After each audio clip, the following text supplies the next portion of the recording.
आज आपको यह भी समझना चाहिए कि आखिर ये युद्ध हो क्यों रहा है, रशिया को क्या चाहिए यूक्रेन से। यह पूरा विवाद इस बात को लेकर है कि यूक्रेन नेटो देशों का सदस्य बनेगा या नहीं। यूक्रेन नेटो देशों का सदस्य बनना चाहता है, वो नेटो के साथ रहना चाहता है।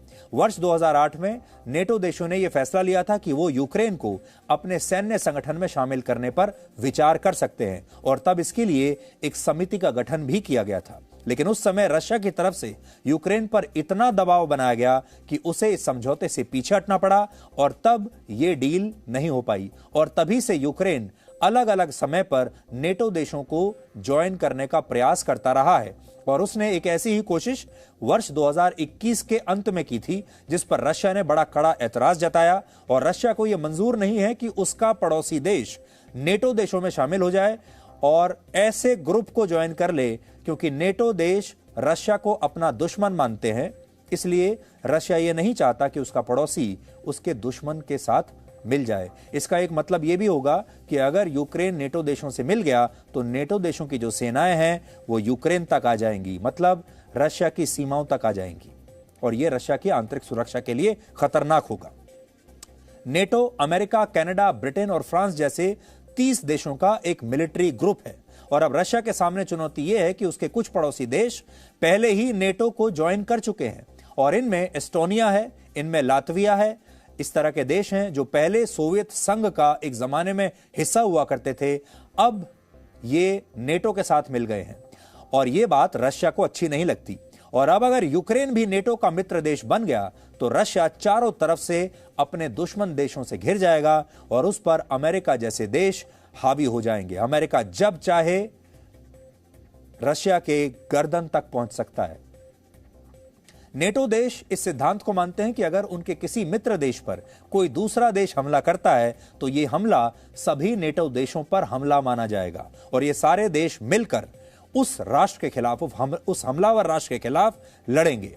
यानी आज अगर यूक्रेन नेटो का सदस्य होता तो इन देशों को अपनी सेनाएं यूक्रेन में भेजनी ही पड़ती और रशिया इसी वजह से यूक्रेन के नेटो देशों के साथ जाने का विरोध करता है। हालांकि यहां पर हम एक बात कहना चाहेंगे कि ये यूक्रेन की बहुत बड़ी गलतफहमी होगी कि अगर उसे ऐसा लगता है कि उसने नेटो ज्वाइन कर लिया होता तो नेटो देशों की सेनाएं उसे बचा लेती।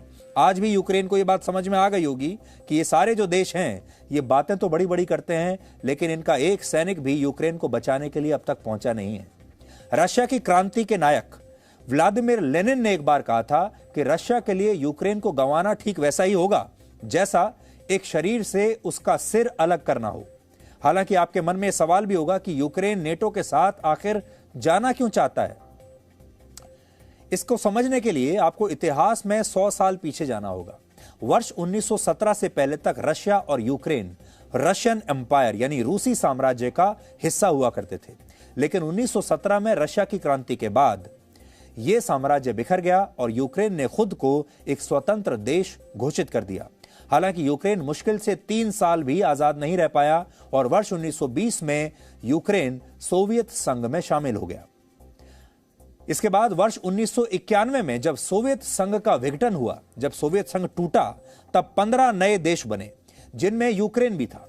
यानी असल मायनों में यूक्रेन को वर्ष 1991 में ही आजादी मिली, लेकिन यूक्रेन शुरुआत से इस बात को समझता है कि वो कभी भी अपने दम पर रशिया का मुकाबला कर नहीं सकता और इसीलिए वो एक ऐसे सैन्य संगठन में शामिल होना चाहता है जो उसकी स्वतंत्रता को हर स्थिति में सुनिश्चित करे, क्योंकि यूक्रेन के लोग आजाद बनना चाहते हैं और नेटो से अच्छा विकल्प उसके लिए इस समय कोई है नहीं। एक लाइन में कहें तो विवाद यह है कि यूक्रेन रशिया के दबाव से बाहर निकलने के लिए नेटो देशों के साथ जाना चाहता है और रशिया को लगता है कि अगर उसका पड़ोसी देश नेटो के साथ गया तो इससे अमेरिका की सेना उसकी सीमा तक पहुंच जाएगी, जो उसकी राष्ट्रीय सुरक्षा के लिए खतरनाक होगा। इसलिए यह पूरा युद्ध हो रहा है। इस युद्ध की जड़ में एक और बड़ा कारण है कि रशिया के राष्ट्रपति व्लादिमीर पुतिन ने बिना युद्ध लड़े ही पूर्वी यूक्रेन के 3 टुकड़े कर दिए, जिससे दोनों देशों के बीच तनाव बढ़ गया। पुतिन ने पूर्वी यूक्रेन में रशिया की सीमा पर स्थित दोनेत्स्क और लुहांस्क नाम के 2 क्षेत्रों को स्वतंत्र देश के रूप में मान्यता दे दी, जहां वर्ष 2014 से ही रशिया के समर्थन वाले संगठनों का नियंत्रण था और इस समय भी इन दोनों क्षेत्रों में रशिया ने अपनी शांति सेना तैनात कर दी है और आप कह सकते हैं कि अब ये दोनों क्षेत्र रशिया द्वारा ही नियंत्रित किए जा रहे हैं। यानी यूक्रेन का एक बड़ा हिस्सा तो रशिया ने पहले ही तोड़ दिया है। इस संकट में आपके लिए क्या सीख छुपी है, यह भी आज समझना होगा। पहली सीख यह है, अगर कोई देश कमजोर हो तो अंतर्राष्ट्रीय कानून और अंतर्राष्ट्रीय संधियों का कोई महत्व नहीं रहता। आप कितने भी संगठन ज्वाइन कर लीजिए, संधियां कर लीजिए, मुसीबत के समय बचाने कोई नहीं आता। हमने आपको पहले भी बताया था, वर्ष 1994 में अमेरिका, फ्रांस, ब्रिटेन और रशिया के बीच हंगरी के बुडापेस्ट शहर में एक संधि पर हस्ताक्षर हुआ था। इसे बुडापेस्ट मेमोरेंडम कहते हैं। और यह संधि यह कहती है कि इन तमाम देशों ने यह भरोसा दिया था यूक्रेन को कि वो टकराव की स्थिति में, किसी भी युद्ध जैसी परिस्थिति में यूक्रेन के हितों की रक्षा करेंगे और यह सुनिश्चित करेंगे कि यूक्रेन एक स्वतंत्र देश के रूप में काम करता रहे। लेकिन आज इसी संधि पर हस्ताक्षर करने वाले एक देश यानी रशिया ने यूक्रेन पर हमला कर दिया और दूसरी तरफ अमेरिका, फ्रांस और ब्रिटेन यूक्रेन की कोई मदद नहीं कर पा रहे हैं। सिर्फ बयान पर बयान दिए जा रहे हैं, प्रेस कॉन्फ्रेंस कर रहे हैं, टीवी पर आकर बड़ी बड़ी बातें कर रहे हैं।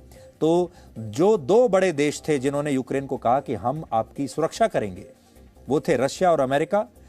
उन दो बड़े देशों में से एक ने तो हमला ही कर दिया और दूसरा बड़ा देश यानी अमेरिका बचाने नहीं आया।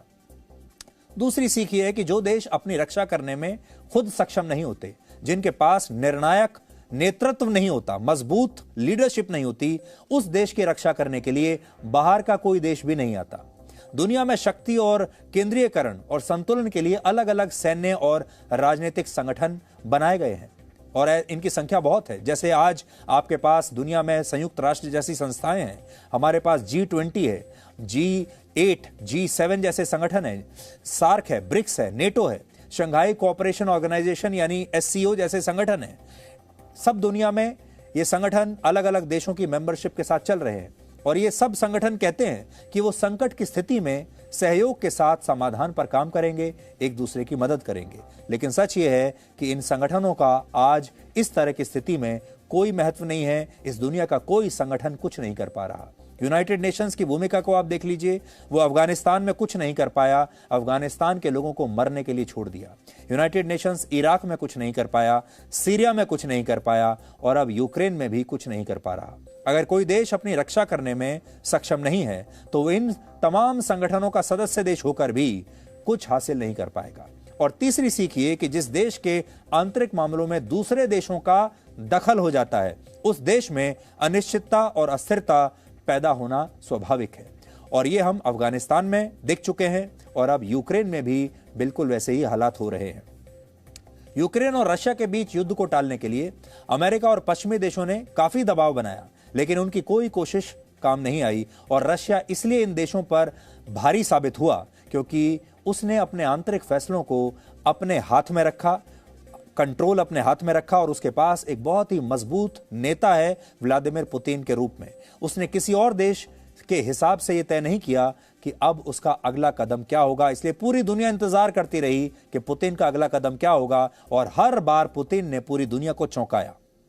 प्राचीन भारत दर्शन में मत्स्य न्याय सिद्धांत का उल्लेख किया गया है, जो कहता है कि अराजकता की अवधि में जब कोई शासक नहीं होता तब शक्तिशाली व्यक्ति कमजोर व्यक्ति को नष्ट कर देता है। ठीक वैसे ही जैसे सूखा पड़ने पर बड़ी मछलियां छोटी मछलियों को खा जाती हैं, इसी तरह एक शासक या एक देश संघर्ष को अपना सहारा बनाकर कमजोर व्यक्ति और छोटे देशों को निगल जाते हैं और आज बिल्कुल यही हो रहा है। यानी बड़ी मछली छोटी मछली को निगल जाती है। इस बात को हम समुद्र में स्वीकार कर लेते हैं, जंगल में बड़ा जानवर छोटे जानवर को मार डालता है, खा जाता है, जंगल में भी स्वीकार कर लेते हैं और अब ये दुनिया भी एक ऐसी ही जगह बनती जा रही है। Presenting V News app available on Google Play and App Store. Download it now.